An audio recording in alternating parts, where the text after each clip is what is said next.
Okay, so you're building a house and you've got the option to do brick veneer or double brick. You're buying a unit and the walls are not concrete.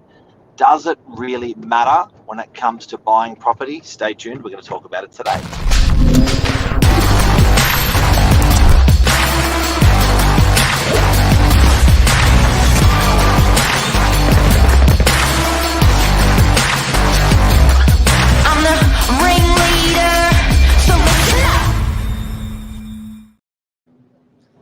Good morning, Mark. How are ya? I'm good. How are you? Good, thanks. Top of the morning. I know. Double the brick, double the price. Haven't we heard that one before? It is.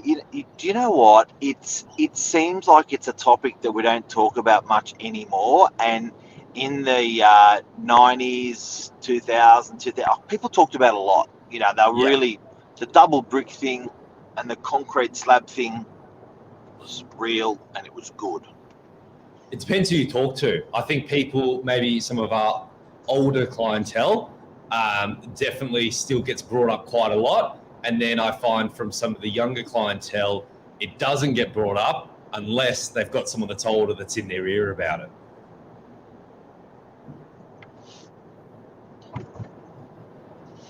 Absolutely. What is the difference? What's material-wise? Look, put simply, so obviously the title today, double the brick, double the price, but there's... What is double brick? Double brick is where What is double brick? How do you make them? Double brick is literally that, two lots of bricks side by side. So when you're looking in a home and when you go and knock on the walls, a brick veneer home will have, it appears to be, let's say the home behind me, brick on the outside, and then you knock and then there's gyprock on the inside when you're knocking on the walls. Versus double brick, you'll see bricks on the outside, you go to knock on the inside, and you're going to be knocking straight onto brick as well. So there's two sets of bricks there. So you're going to hurt yourself whether you headbutt the wall from the outside or from the inside. Yeah, if you want to put it that way, put simply. Don't headbutt a double brick wall. Now, with double brick, people should also know there is the option of doing a timber floor or a concrete floor on the ground floor, and there is the option of doing the concrete floor and a timber floor on the first floor. So then when people say double brick and concrete slabs, that's a pretty solid home. That's a pretty home. But most importantly, there was no other tech. So in the 30s and 40s and 50s, it was one extreme or it was the other extreme. One extreme was a wafer skinny home, fibro on the outside, fibro on the inside. Did not insulate well, cold in winter, hot in summer, and as you know, not really good for you. That fibrous cement that was used.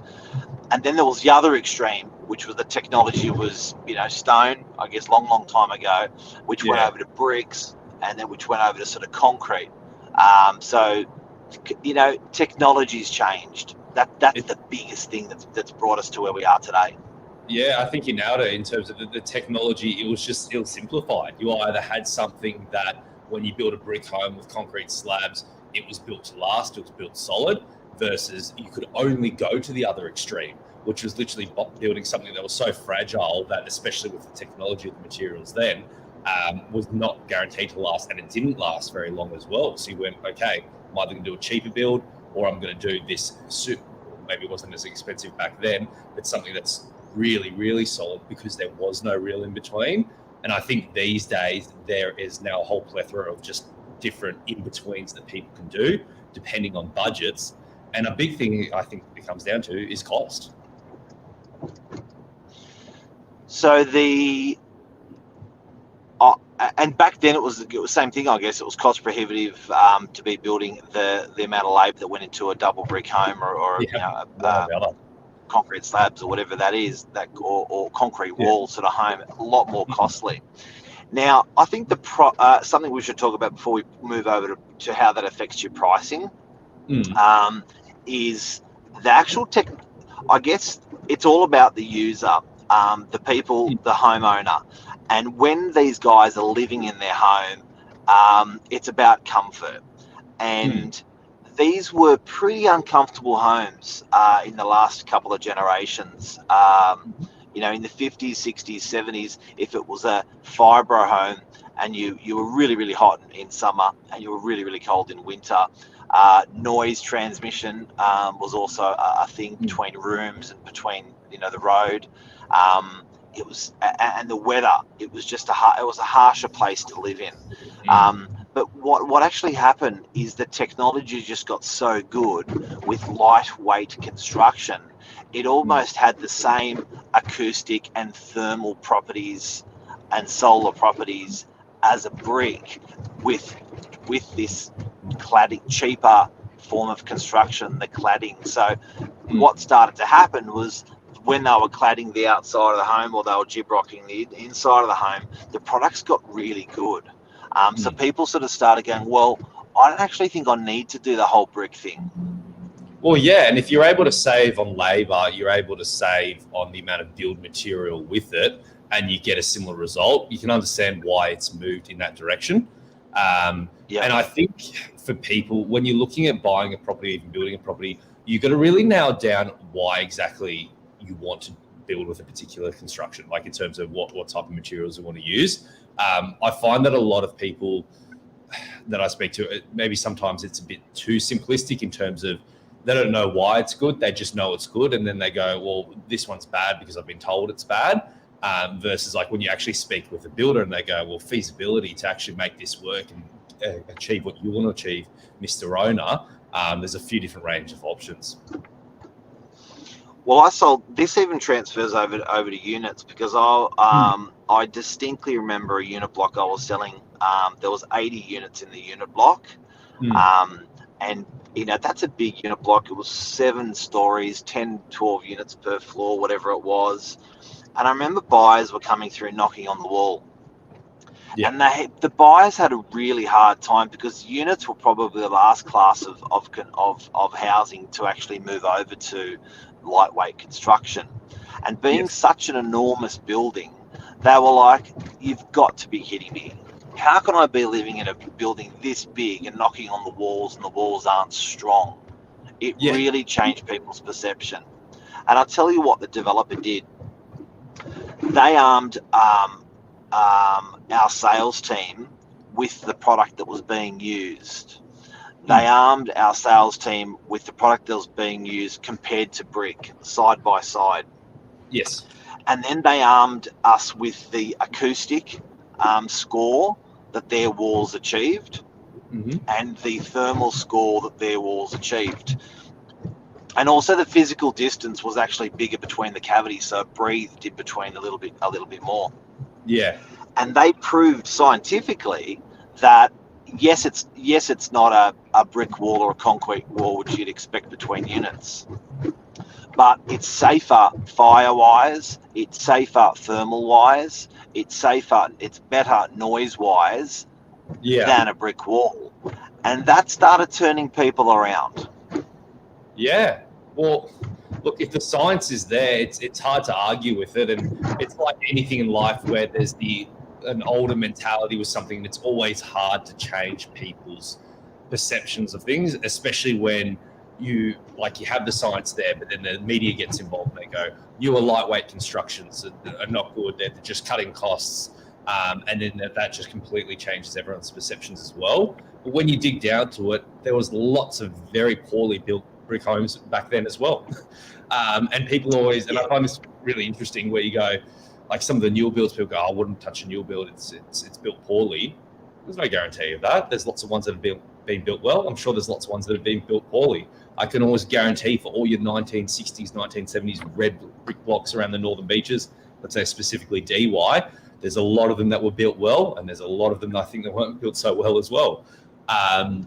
It's not necessarily just construction material that affects how good of a build it is. And that's where I think sometimes people get a little bit lost with it. They're not worried necessarily about, I guess, how good the build was, more just, okay, if it was specifically this material, then that's the be-all, end-all, and that's going to change my opinion of it. So I think it's interesting. We've got a couple of comments here as well. Yeah, so good morning to Jeff Luby. Good morning to Mel. And Luke Moroney. Is it worth the money to get double brick? Nicole's got a comment. We'll come into that shortly. Yeah. Is it worth the money to get double brick? Depends how much you're paying. It depends what you want from it. Do you want to know the short answer, guys and girls? To build or to buy? Yeah, that's the bottom line. I think to build, it's probably, for me personally, it's a no. And I think to buy, I think it's an absolute yes, because I don't think you're paying overs for it. And if you are paying overs, I don't think it's much. I agree. I think you're actually paying unders, to be honest with you, when you're just talking purely about build cost, where these days to build some of these, like we've sold a couple of homes recently, these massive double brick mansions, big concrete slabs, huge big concrete slabs between levels, and the homes are selling for X amount of millions, including the land value of the property. And then if you were to add that up and let's say buy that land raw and go build that home again today with the exact same materials, you'd be overcapitalizing more than what you pay for the home by probably a couple $1 million more again. So I think buying it is phenomenal if that's what you're looking at. To build, I think you're just unnecessarily spending extras. All right, Uncle Luke wants to know investor versus homeowner double brick. So if you're buying for an investment, would you treat what we just said different to if you're buying as an investment? I don't think massively different. Sorry, as owner. No, I don't think there's a massive difference. I think the same principles still stand. It depends on the price that you're buying it for. It depends what you're trying to achieve with the purchase with it. And I think those numbers come backwards as well. Obviously, maybe for an owner-occupier, you might be slightly more I've lived in double brick before. I feel more comfortable in that. I know it's good, so I'm going to do that again, which is understandable. Versus investment, you might be more swayed either way because you're not going to live there. If the numbers stack up, then it makes sense. That's the only way I can see it swaying. And Nicole's got a question. So with a minimum of one level of brick, you can save cost by making the second level or top level using marine plywood. This will provide insulation and strength. It is used a lot in the USA. Obviously, there's a technical way of doing this. Yeah. So pretty much, and you do see this a lot as well, where you've got a lot of homes that are either single brick or double brick on the ground floor to put simply, I guess, make a solid foundation. And then the top floor is obviously a lot lighter weight as well. You save on costs there. You still have that solid foundation. I guess you get a bit of best of both worlds. That's quite common as well. You do see a lot of homes with that sort of setup, especially when you've got these maybe original single-story brick homes and they've had second-story add-ons. They tend to be a lot lighter weight up top. And a good point there. A lot of these questions, this topic we're entertaining principally on Sydney, but definitely also Australia. Around the world, it's different, and it depends on the climate that you're dealing with. Around the world, it's sometimes impossible to deal with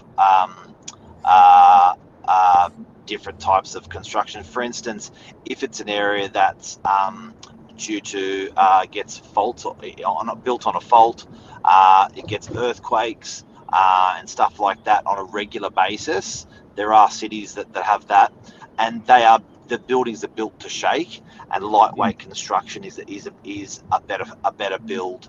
So if it does shake, it doesn't crack and ruin the building being brick. So I think America, for example, they really don't like a double brick like the Aussies do.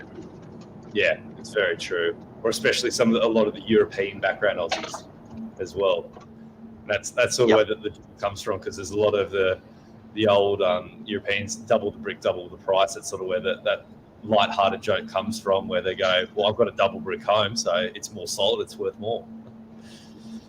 And people are really passionate about that. Sometimes 100%. When they're selling, they've lived in it and loved it. What else has Nicole got to say? So back in the days, families used to come and help that throughout the bricklaying process, using wrong mixtures and getting a lot of poor builds. Yeah, exactly. That's the thing. You don't. The nice thing about these older double brick properties is they have stood the test of time. So if they're still standing there solid now, chances are that's not going to change. But that's the thing, you don't know what's gone into it back then also in terms of the way that it was constructed. I guess proving the test of time will always sort of help. But it's the same thing with some of these newer builds. I think a newer builds cop a lot of flack unnecessarily. And it's funny because it's almost like a bit of a self-fulfilling prophecy. Because newer builds cop so much flack with their lighter weight construction, it almost forces these builders, some of these builders, they can't really put all this extra cost into, let's say, the building costs to make these more solid builds, because then people aren't going to pay the premium for it. So they've almost forced them to go back to these sort of maybe slight, not cutting corners, but like these lighter weight constructions. And it's this vicious cycle.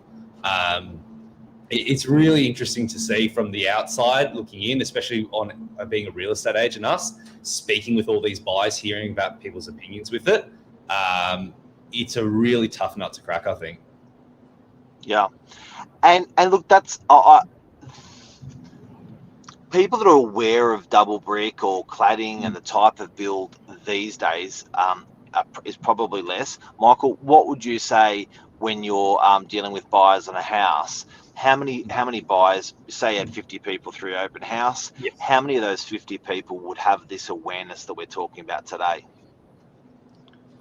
Awareness, probably quite a lot. People that will actually bring it up to me and say, this is something that's crucial in my decision making, probably about 30-35%. Nice. Interesting. Yeah, and that's also, and that's what I'm saying. Like, funnily enough, it's a lot of the more older generation that would bring it up to me, or if it's someone that's younger that's bringing it up, you can hear they're saying it, but unless they're like a builder or someone like that, you can hear it's their mouth, but it's someone else's words that's coming out. Well, it's like buying a car, you kick the tire, and you're buying a house, you got that.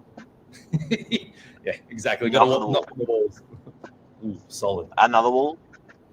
It's good. Like this. Like that. I think that's a wrap, guys. That's the show. What if? Hopefully it helped you. Share this to someone if they're considering this topic at the moment. Hope we helped everyone out there today. And Michael, thank you for your time. Thank you. Thanks, guys. See you guys. Bye.